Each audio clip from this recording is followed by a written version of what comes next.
दोस्तों, यह कहानी नेपाल के रामपुर नगर से मिलती जुलती है।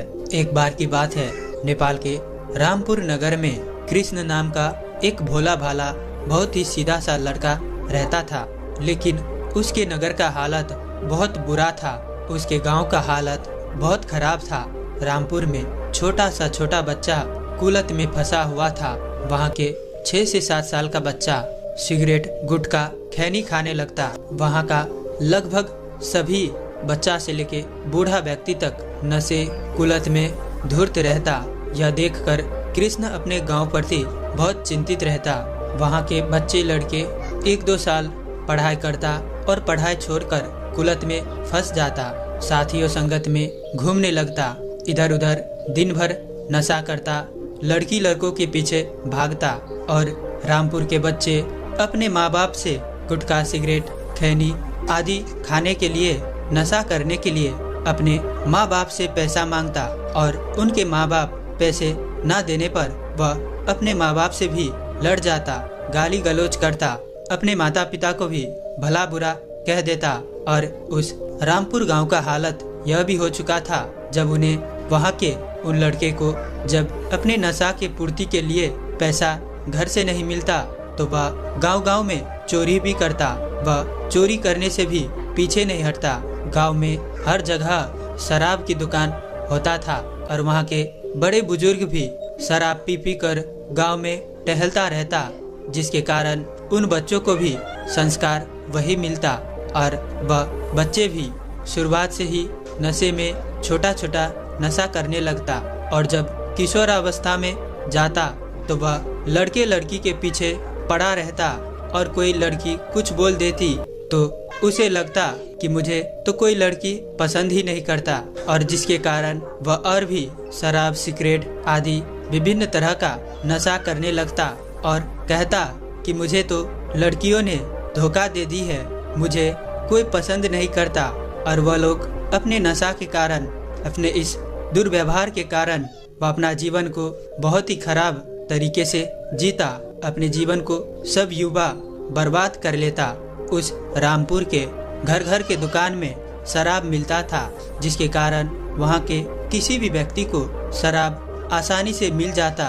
वहाँ बहुत सस्ता शराब मिलता, जिसके कारण बच्चा भी शराब पीने से चूकता नहीं। और नशा किसको अच्छा नहीं लगता। जो एक बार सेवन कर ले उसे नशा की लत बार बार लग जाता है। वह बार बार नशा करने के लिए आतुर हो जाता है। और 7-8 साल के लड़का को क्या ही पता होता है कि क्या अच्छा है और क्या बुरा है। उसे तो अपना स्वास्थ्य का भी पता नहीं होता। वह तो जिस चीज में मजा आता है, जो चीज उसे आनंद देता है, वह उसे पाने की कोशिश करता है। इसी तरह रामपुर के इस माहौल के कारण वहाँ के सभी बच्चे, लड़के, युवा सभी कुलत में फंसकर नशा, धूम्रपान, मद्यपान आदि में फंसकर उस नगर के हालत दिन दिन बद से बदतर होता जा रहा था, जिसे देखकर उस गांव के लगभग युवा से लेके, बच्चे से लेके अर्ध उम्र का व्यक्ति भी नशा करता। और जब शराब और नशे के लिए पैसा खत्म हो जाता तो वह 1 दिन 2 दिन काम करने के लिए जाता और फिर से नशा कर बैठा सोया रहता और इधर उधर जुआ ताश खेलता रहता, जिसके कारण वहाँ के बच्चों पर संस्कार भी वैसा ही बनता जा रहा था। वहाँ के बच्चे भी जुआ ताश खेलने लगे थे। उस रामपुर नगर के सभी पुरुषों जुआ ताश और शराब के लत में धुर्त था, जिसके कारण उसके घर में सदैव झगड़ा होता। वह रामपुर गांव में हर एक दिन किसी न किसी के घर में झगड़े होता रहता। आज किसी एक के घर में तो कल किसी दूसरे के घर में लड़ाई झगड़ा होता रहता। और जिसके कारण उस गांव के माहौल पूरी तरह से तनावग्रस्त था। रामपुर गांव के इस बुरी हालत को देखकर, अपने नगर के इस हाल को देखकर वह सीधा साधा भोला भाला सा लड़का कृष्ण को बहुत चिंता होता था। कृष्ण सोचता था कि आखिर मेरे गांव में इतनी समस्या क्यों है। कृष्ण कहता था और वह बहुत लोगों को समझाता भी था, लेकिन कोई नहीं समझता था। वह सोचता था कि मेरे गांव से कब यह समस्या खत्म होगी, कब लोग समझेंगे, सुधरेंगे। अच्छे रास्ते को अपनाएंगे। इसीलिए वह अपने गांव में किसी को दोस्त भी नहीं बनाता था, उसका कोई मित्र भी नहीं था, क्योंकि सभी नशे, सिगरेट, गुटखा, शराब के लत में होता था। इसीलिए कृष्ण अकेले रहता था, किसी से बातचीत नहीं करता था, क्योंकि वह बिल्कुल सीधा साधा भोला सा था और वह ये नहीं चाहता था कि मैं भी उनके तरह उसी लत में फंस जाऊं। इसीलिए वह गांव में किसी को अपना दोस्त नहीं बनाता, मित्र नहीं बनाता। वह खुद ही अकेले रहता, घर में पढ़ता और कुछ कुछ सीखते रहता। वह कृष्ण गांव में किसी से नहीं ज्यादा बातचीत करता और उसके मन में यह चिंता सताती थी कि कब मेरे गांव में शिक्षा होगा, कब वह जागृत होंगे। वह उन्हें परिवर्तन करने की कोशिश करता रहता। इसी तरह समय बीतता गया। एक दिन कृष्ण के गांव में रामपुर में एक बड़ा सा सत्संग समारोह होता है, जहां एक शिव चर्चा का आयोजन होता है। वहां के लोग शिव भगवान को बहुत मानते थे, इसीलिए एक दिन पूजा के उपलक्ष्य में वहां पर उस रामपुर गांव में एक शिव चर्चा होता है। उस चर्चा में, उस सत्संग में एक महान साधु भी आए थे, जिनका प्रवचन सुनते ही गांव के आधा से ज्यादा लोग वहां उनके प्रवचन सुनने के लिए आतुर होकर आने लगे। वह गुरुदेव साधु बहुत ही अच्छा उपदेश दे रहा था, जिसके कारण सभी उनके उपदेश में मंत्रमुग्ध हो गया था। तभी उस समारोह से उठकर वह भोला भाला सा लड़का कृष्ण उठता है और उन साधु से पूछता है कि हे गुरुदेव, मेरे गांव के हालत ठीक नहीं है। मेरे गांव में लगभग सभी पुरुष, बच्चे और युवा कुलत में फंसे हुए हैं। वे लोग दिन दिन भर नशा करते हैं और इधर उधर जुआ ताश खेलते रहते हैं, अपना समय को बर्बाद करते रहते हैं। वे लोग कमाने नहीं जाते हैं, अपने घर में रोज झगड़ा लड़ाई करते रहते हैं और यहाँ के बच्चे भी 1-2 कक्षा तक पढ़ते हैं और पढ़ाई छोड़कर इसी कुलत में लग जाते हैं। यहाँ के लगभग सभी घरों में, सभी दुकानों में नशा के सामान मिल जाते हैं। शराब, गुटखा, सिगरेट, खैनी आदि सहजता और सरलता से मिल जाती है, जिसके कारण यहाँ के माहौल दिन ब दिन बदतर होता जा रहा है। वह सभी खैनी, गुटखा, सिगरेट जैसा नशालु पदार्थ के सेवन में फंस जाते हैं। इससे बचने का क्या उपाय है गुरुदेव? कृपया हमें बताने का अनुकंपा करें। तब वह साधु कृष्ण से कहते हैं कि बेटा, यहाँ के सबसे बड़ी समस्या यह है कि इस रामपुर गांव में किसी को अच्छी शिक्षा नहीं है, ज्ञान नहीं है कि वह क्या करे, और इसका एक ही उपाय है कि यहाँ पर शिक्षा को बढ़ाया जाए, शिक्षा को महत्व दिया जाए। और दूसरी बात जो इस गांव के सभी माताओं पिता को ध्यान में रखना है कि वह अपने बच्चों को ठीक से ध्यान में रखना है, उन्हें अच्छा सा संस्कार देना है, उनके गलतियों पर डांट लगानी है। यहाँ की यही कमजोरी है, वे अपने बच्चों को ठीक से ध्यान नहीं देते हैं। उनके पिता तो इसी तरह से नशा में धूर्त रहता है, वह शराब में अचेत रहता है, बेहोश रहता है, जिसके कारण उसके पिता तो कोई संस्कार अपने बच्चों को दे नहीं सकता। इसीलिए यहाँ माता पिता दोनों के यह फर्ज है कि वे अपने बच्चों को नशा करते देखे तो उन्हें फटकारे, उन्हें मार लगाए, पीटे, न कि चुप रहे।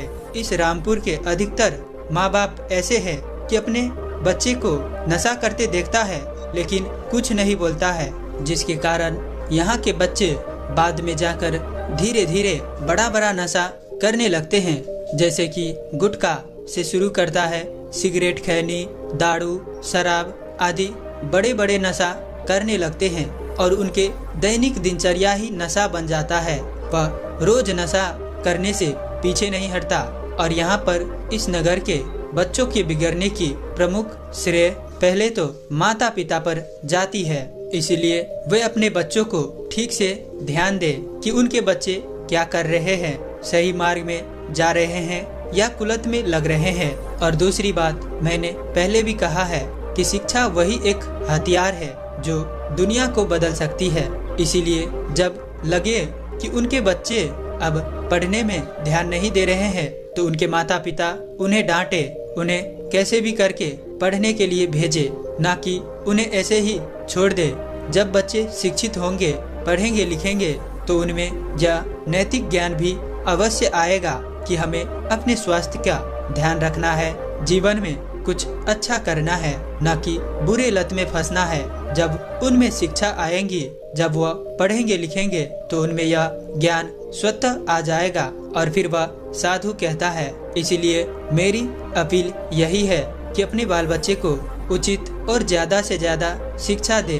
और फिर वह महान साधु सभी से कहते हैं कि तीसरी बात जो सभी को ध्यान में रखनी है, संबंधी बनाने के लिए आतुर रहना।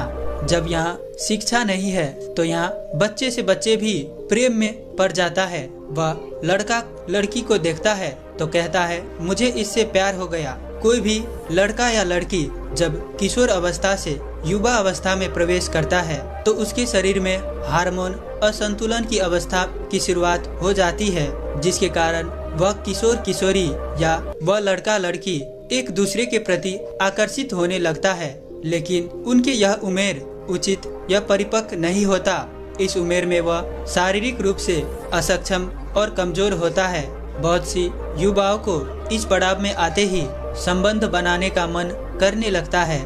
इतना ही नहीं, वह अपने जीवन का मूल उद्देश्य ही प्यार करना और शादी करना बना लेते हैं। यही कारण कि बहुत सारे युवा अपने सारा समय लड़कों लड़कियों के पीछे बर्बाद कर देते हैं, जो आगे जाकर उनके भविष्य को बर्बाद कर देता है। और साथ ही वह तुम्हारे इस नगर में कुलत में भी फंस जाता है।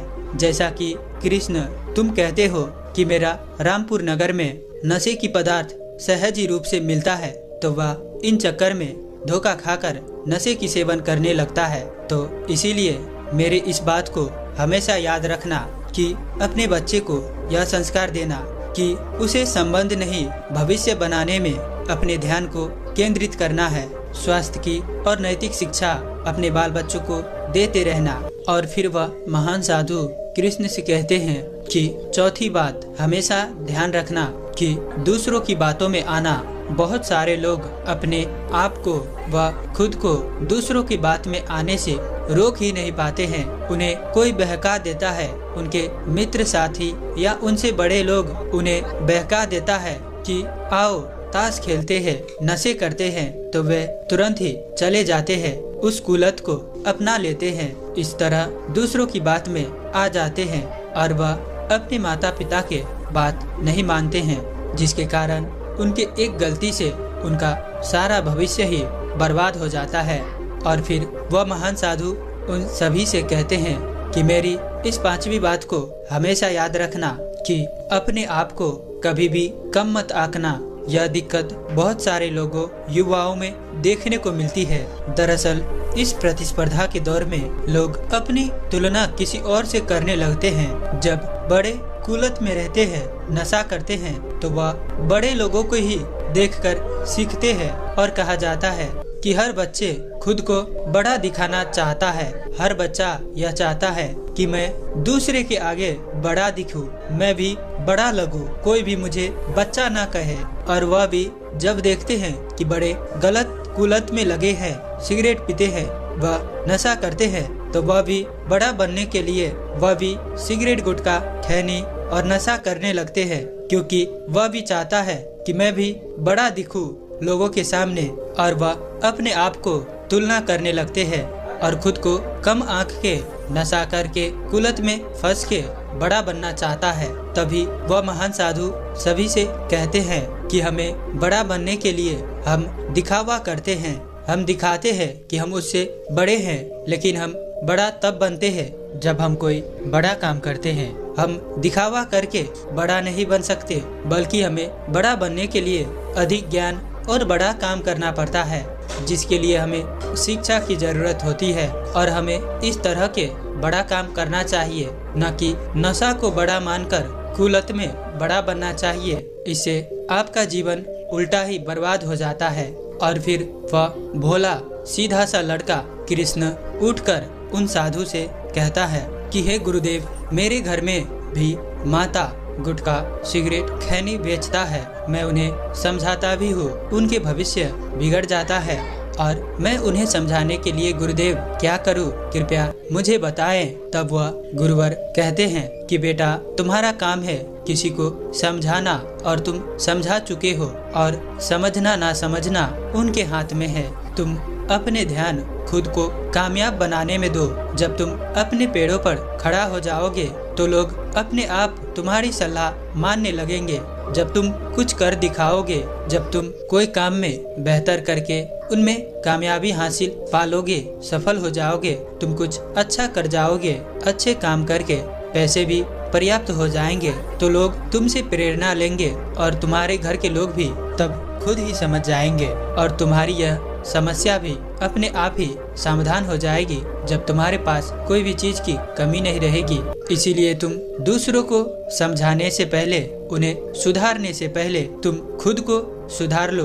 अपने पैरों पर खड़ा हो जाओ, कुछ ऐसा करके दिखाओ कि लोग तुम्हारे जैसा करना चाहे, तुम जैसा बनना चाहे। और इतना कहकर वह साधु महात्मा मौन हो जाते हैं। तब वह भोला भाला सा वह लड़का कृष्ण उन गुरुदेव के चरणों में गिरकर उनको धन्यवाद करता है और अपने मन में वह प्रतिज्ञा कर लेता है कि वह कुछ बड़ा करके दिखाएगा और अपने समाज को भी, अपने नगर को भी एक दिन वह परिवर्तन कर देगा, सभी को वह अच्छा सीख देगा। तो दोस्तों, उम्मीद है कि आपको यह कहानी पसंद आई होगी। इस वीडियो को लाइक, शेयर और हमें सपोर्ट करने के लिए इस चैनल को जरूर से जरूर सब्सक्राइब कीजिएगा। तो अंत तक इस कहानी में बने रहने के लिए मैं किशन शर्मा आप सभी का दिल से बहुत बहुत धन्यवाद करता हूँ। चलिए मिलते हैं ऐसी कोई और नई वीडियो में, तब तक के लिए अपना ख्याल रखें। धन्यवाद।